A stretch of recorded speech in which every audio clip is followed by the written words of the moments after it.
میں نے جتنے زندگی کے سال ہو گئے ہیں بتاتے بتاتے بتاتے مجھے آج تک کوئی ایسا نہیں ملا کہ رزق دیدار مصطفیٰ 2، رزق دیدار مصطفیٰ، جادو جنات اثرات اور بندشوں کا جڑ سے خاتمہ، برکت 4، لا علاج بیماریوں کا خاتمہ 5، بے شمار برکات، لا علاج بیماریاں، دکھی بیماریاں ہیں۔ مجھے زندگی میں اس کے بہت تجربات، بہت کمالات، جس نے بھی یقین سے پڑھا اللہ پاک نے اس کے لیے نہریں کھول دی، صحت کی بھی، رزق کی بھی، عزت کی بھی، برکت کی بھی، عطا کی بھی، شفقت کی بھی۔ میں ابھی سفر میں تھا تو ایک صاحب مجھ سے کہنے لگے تنخواہ آتی ہے ختم ہو جاتی ہے، کیا کروں؟ میں نے کہا 129 دن مجھے دے دے اور دے اللہ کے لیے، میں جیسے کہوں ویسے کر۔ 129 ٹافیاں لے لے، ہر ٹافی پہ صبح شام ایک بار سورۃ کوثر پڑھ، ہر ٹافی پہ صبح شام ایک بار سورۃ کوثر پڑھ، بس ہر ٹافی پہ 129 ٹافیاں بھی ختم ہو جائیں گی، 129 کا عدد بھی پورا ہو جائے گا، ان کو کھانا نہیں۔ 129 دن کے بعد ان ٹافیوں کو تقسیم کر دے بچوں میں، اول آخر ہر دفعہ 3 بار درود پاک اور ہر بار بسم اللہ الرحمن الرحیم صاحب۔ 129 دن مجھے دے ایسے کہ جس میں یقین ہو، دھیان ہو، توجہ ہو، یکسوئی ہو، دے ایسے، اور پھر دیکھ قدرت کے نظارے۔ مجھے ایک صاحب کہنے لگے میں نے یہ 129 دفعہ کا صبح شام کا عمل 129 دن کیا، کہا کہ ابھی 129 دن میں 2 دن باقی تھے، میں نے تاریخ لکھ کے رکھی تھی، ابھی 2 دن باقی تھے 129 دن میں، تو میں نے خواب دیکھا 129 فرشتے ہیں، ہر فرشتہ میرا ہاتھ تھام کے مجھے کوئی ایک برتن ہے وہ دینا چاہتا، آخر ان میں ایک طاقتور فرشتہ ان میں سبقت پا گیا، طاقتور فرشتہ، اس نے میرا ہاتھ تھاما اور ایک برتن دیا، کہا کہ برتن ایسے نرم تھا جیسے کوئی پھل ہوتا ہے، لیکن جب میں نے اس میں کھولا تو اس میں 129 موتی تھے، اور کہا مجھے، تو میں نے انہیں ان سے کہا یہ 129 موتی کس لیے ہیں؟ کہا کہ تو نے جس یقین دھیان توجہ سے یہ عمل پڑھا، یہ 129 برکات عرشوں سے آئی ہیں، اور آگے جو لفظ کہا وہ ذرا سننے کا ہے، فرمایا جس کے لیے اللہ کی ایک برکت بھی آ جائے تو اللہ اس کی نسلوں کو پال کے دکھاتے ہیں، اور تیرے پاس 129 برکتیں آئی ہیں، اس کو سنبھال کے رکھنا اور اس کو پڑھنا نہ چھوڑنا۔ یہ نصیحت کی انہوں نے مجھے کہ اس کو پڑھنا نہ چھوڑنا اور اس کو سنبھال کے رکھنا۔ آپ کو سوچیں 129 بار سورۃ کوثر پڑھنے میں کتنا وقت لگتا ہے، 5 منٹ، 10 منٹ، 15 منٹ، 20 منٹ، 1 گھنٹہ، 2 گھنٹے، کتنے لگتے ہیں؟ ایک صاحب کہتے ہیں 8 منٹ، ایک کہتے ہیں 15 منٹ، 20 منٹ، چلو میں 20 منٹ لیتا ہوں۔ 24 گھنٹوں میں اگر 20 منٹ اپنی اور اپنی نسلوں کے لیے صبح دے دیں اور 20 منٹ اپنی اور اپنی نسلوں کے لیے شام کو دے دیں، سودا مہنگا ہے۔ ایک بات ذہن نشین رکھیے گا، آنے والا وقت اتنا مشکل ترین وقت آ سکتا ہے، اتنا مشکل ترین وقت کہ مہنگائی، روزی روٹی، رزق، انتہائی مشکل وقت ہے آنے والا۔ کوئی خوش قسمت انسان ہوگا جو آنے والے وقت میں کہے گا کہ میرا رزق کشادہ ہے، میرا رزق کشادہ ہے، میرا رزق کشادہ ہے، الا ما رحم ربی، جس پہ اس کی رحمت ہوگی کہ میرا رزق کشادہ ہے۔ چند سالوں میں جو مہنگائی ہوئی ہے، کیا یہ ہمارے گمان میں تھی، خیال میں تھی، سوچوں میں تھی؟ یہ بادشاہ کا قصور تو نہیں ہے، یہ تو عرشوں سے فیصلے ہوئے ہیں۔ میں ایک آپ کو یقینی بات بتاؤں، آپ اس مہنگائی سے نہیں گزر رہے جس مہنگائی سے دنیا کے ملک گزر رہے ہیں، یہ میری بات حقیقت ہے۔ جب انسان باہر نکلتا ہے پتہ چلتا ہے یہ کیا، جس پہ اللہ چاہے اس میں مہنگائی کا اثر ہی نہ ہو۔ سورۃ کوثر، بس کوثر آ گئی تو پھر تو سمندر کیا، دریا کیا، نہر کیا، کائنات آ گئے، اور یہ دریا ہمارے بتانے کے ہیں، یہ دریا ہے، دنیا کے بڑے بڑے دریا موجود ہیں، یہ ہمارے سمجھانے کے لیے ہیں۔ جو اللہ کے خزانے کے دریا ہیں وہ کون پہچان سکتا ہے، وہ کون جان سکتا ہے، وہ کس کی سمجھ میں آ سکتی ہے کہ اللہ کے خزانے میں کتنے بڑے دریا ہیں۔ آپ کی زبان پہ سورۃ کوثر آئی ہے تو معلوم ہوا کہ اللہ کوثر کے خزانے آپ کو دینا چاہتے ہیں تو زبان پہ جاری کیا ہے۔ عطا اس وقت ہوتی ہے جب اوپر سے شفقت ہوتی ہے، اور جب شفقت ہوتی ہے پھر عطا ہوتی ہے۔ سورۃ کوثر آئی ہے، پرانی بات ہے، ایک صاحب مجھے ملے، کہے آپ سورۃ کوثر بتاتے ہیں، میں جو بتاتا ہوں۔ مجھ سے کہنے لگے کہ میرے والد کہتے تھے کہ میرے پردادا، اس وقت میں چھوٹا سا تھا، میرے والد کہتے ہیں کہ میرے پردادا، والد کہتے ہیں میں اس وقت چھوٹا سا تھا، میرے پردادا کہتے تھے بیٹا کبھی روزی روٹی کا فکر نہ کرنا، کبھی فقر اور غربت کا فکر نہ کرنا، کبھی قرضوں کا فکر نہ کرنا، اور کبھی تیرے اوپر جادو کوئی حملہ آور ہو، دنیا کا کوئی بڑا جادوگر ہے اس کا فکر نہ کرنا۔ کس کو کہتے تھے؟ میرے والد کے والد کو، میرے دادا کو پردادا کہتے تھے، اور کہتے تھے میں چھوٹے ہوتے ہوئے سنتا تھا۔ دلیل یہ دیتے تھے کہ اس کا فکر نہ کرنا، اس کا فکر نہ کرنا، اس کا فکر نہ کرنا۔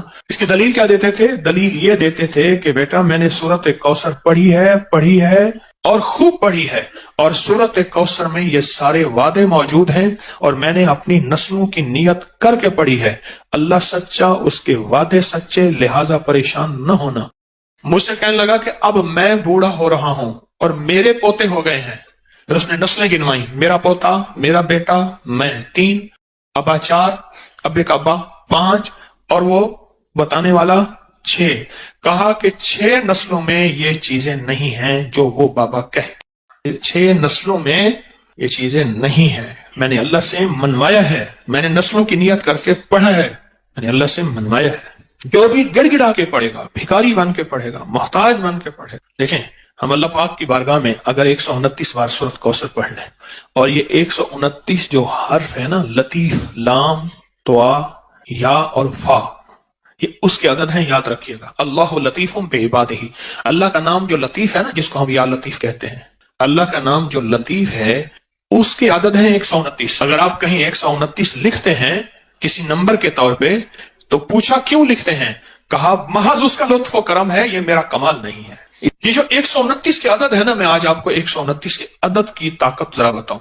1 طاق ہے، 9 طاق ہے، پھر 2 اور 1 کو ملائیں کتنے بن جائیں؟ 3، اور 3 کیا ہے؟ اس میں ایک اور چیز بتاؤں، جس عدد میں 1 اور 9 آئے، جہاں بھی عدد میں 1 اور 9 آئے، فرمایا بسم اللہ الرحمن الرحیم کے 19 کیا حروف ہیں، اور جہنم کے وہ 19 فرشتے جو سزا دینے والے ہیں۔ جو بندہ ان 19 حروف کو پڑھے گا، پڑھے میرے ساتھ، بسم اللہ الرحمن الرحیم، یہ 19 حروف اس کی حفاظت کریں گے، اور صرف بسم اللہ الرحمن الرحیم کے پڑھنے سے 129 کی عدد کی طاقت ہے۔ اور 129 کا عدد اس کے لطف اور کرم کو بیان کر رہا ہے۔ جو بندہ 129 کی عدد میں کوئی چیز پڑھتا ہے کہ سورۃ کوثر 129 ہے، وہ اصل میں یہ کہہ رہا ہے کہ مولا اس کی زبان پہ جاری ہونا بھی تیری کریمی ہے، اس کا پڑھوانا بھی تیرا فضل ہے اور تیرا لطف اور کرم ہے، اور اس کی تاثیر ایک وہ ہے جو میرے علم میں ہے، ایک وہ ہے جو تیرے علم میں ہے۔ یہ بھی بڑی اہم بات ہے۔ ایک وہ ہے جو میرے علم میں ہے، میں نے معلومات لی، تسبیح خانے سے سنی، کتابوں میں پڑھی، بڑوں سے سنی، کسی کتاب میں پڑھا، کسی تحریر میں پڑھا، میرے دل میں وجدان پیدا ہوا۔ ایک وہ ہے جو میرے علم میں ہے، ایک وہ ہے جو تیرے علم۔ تو اللہ تیرا علم کامل ہے، اس کے پڑھنے کی وہ طاقت بھی عطا فرما جو تیرے علم میں ہے، وہ تاثیر بھی عطا فرما جو تیرے علم میں ہے۔ کیوں؟ ہونا تیری سب کچھ رحمت اور تیرے لطف و کرم سے ہے۔ یہ 129 کا عدد اس کی رحمت کو بول رہا، اس کی عطا کو بول رہا، اس کی شفقت کو بول رہا، اس کی شان کریمی کو بول رہا۔ اور پھر وہ ایک صاحب نے مجھے جو سچا خواب سنایا تھا، برتن تھا ایسے نرم جیسے پھل ہو، اس میں 129 موتی تھے، اور وہاں کہنے والے نے کہا یہ 129 موتی دراصل 129 برکات ہیں۔ جب کسی سے برکتیں لٹ جاتی ہیں، جب کسی سے برکتیں چلی جاتی ہیں، اس وقت وہ بندہ پھر سچا ویران ہو جاتا ہے۔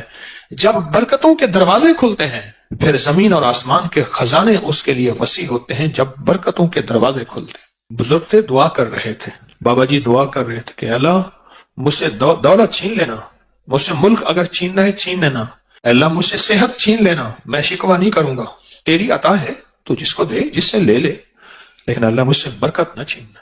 کیوں؟ صحت ملی اور برکت اگر موجود ہوئی، صحت واپس آ جائے گی۔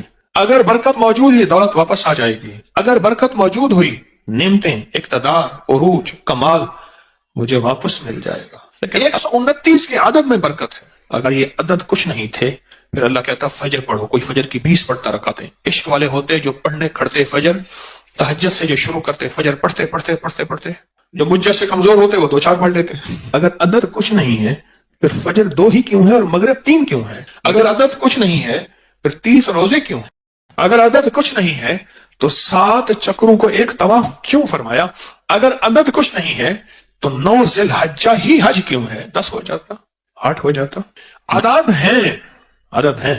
والفجر ولیال عشر، وہ 10 راتیں آخر کیوں ہیں؟ ذی الحجہ کی 10 راتیں جن کی اللہ نے قسم کھائی ہے وہ کیوں ہیں؟ اور اگر عدد کچھ نہیں تو آخری عشرہ کیوں ہے؟ پھر آخری عشرہ رمضان کا، پھر اس میں تاک راتوں کا فرمایا 21 23 25 27 29 کیوں فرمایا؟ بعض اوقات ہماری ناواقفیت کہ ہم کہتے ہیں یہ عدد کہاں سے آ گئے؟ یہ کائنات عدد کے ساتھ اللہ نے جوڑ کے رکھی ہے۔ اگر عدد کچھ نہیں ہے تو اللہ کو تاک کیوں پسند ہے؟ راز ہیں، راز ہیں، راز ہیں، اور راز کو راز میں رہنے دیں۔ اپنی عقلیں استعمال کریں گے تو راز سے محروم ہو جائیں گے، لیکن جو اس راز کو پالے گا وہ نصیبوں اور قسمتوں میں۔ جس کو کوثر مل گیا، نہ رزق کی کمی، نہ صحت کی کمی، نہ عزت کی کمی، نہ برکت کی کمی، اس کے ارد گرد حفاظت، کفایت، کفالت، برکت کا نظام ہے۔ اور پھر بھی کہتے ہیں کہ آپ کے دشمنوں کو اگر سمجھ نہیں آئے گی تو پھر ہم آپ کے دشمنوں کو نیست و نابود کر دیں گے کہ ان نشان اکا اور ابتر، ان کی حالت ابتر ہو جائے گی اور وہ ابتر سے ابتر ہو جائیں۔ اب ایک سوال ہے، جب آپ 129 بار سورۃ کوثر پڑھتے ہیں، رزق کیوں بڑھتا ہے؟ یہ ایک اہم سوال ہے، رزق کیوں بڑھتا ہے؟ برکتوں کے دروازے کیوں آتے ہیں؟ وسعت کے دروازے کیوں آتے ہیں اور کہاں سے آتے ہیں؟ غیبی نظام کیسے متوجہ ہوتا ہے؟ ایک سوال ہے اور بہت اہم سوال ہے۔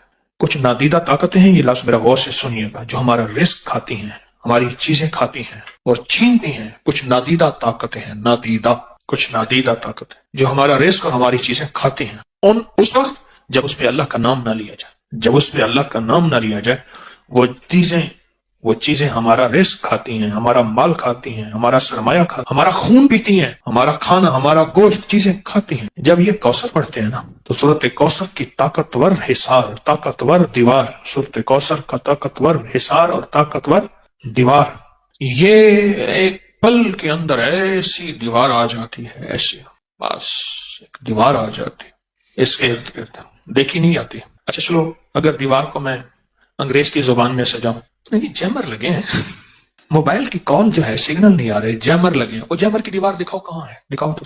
مجھے ایک صاحب کہنے لگے میری آواز کٹ جائے تو میں جیل کے ساتھ ہوں، میرا گھر جیل کے ساتھ ہے، یہاں جیمر لگے ہوئے ہیں، تو پھر کروں گا۔ اس نے پہلے بتایا، یا اس نے کہا جی ہمارے دفتر میں انہوں نے خود جیمر لگا دیا، ہم فون جمع نہیں کراتے تو انہوں نے خود جیمر لگا دیا۔ چل بھائی جاؤ، یہ جیمر کی دیوار کبھی مجھے دکھا دے کوئی بندہ، میں نے تو نہیں دیکھی، میرے پاس نہ علم ہے، نہ تقوی ہے، نہ بزرگی ہے۔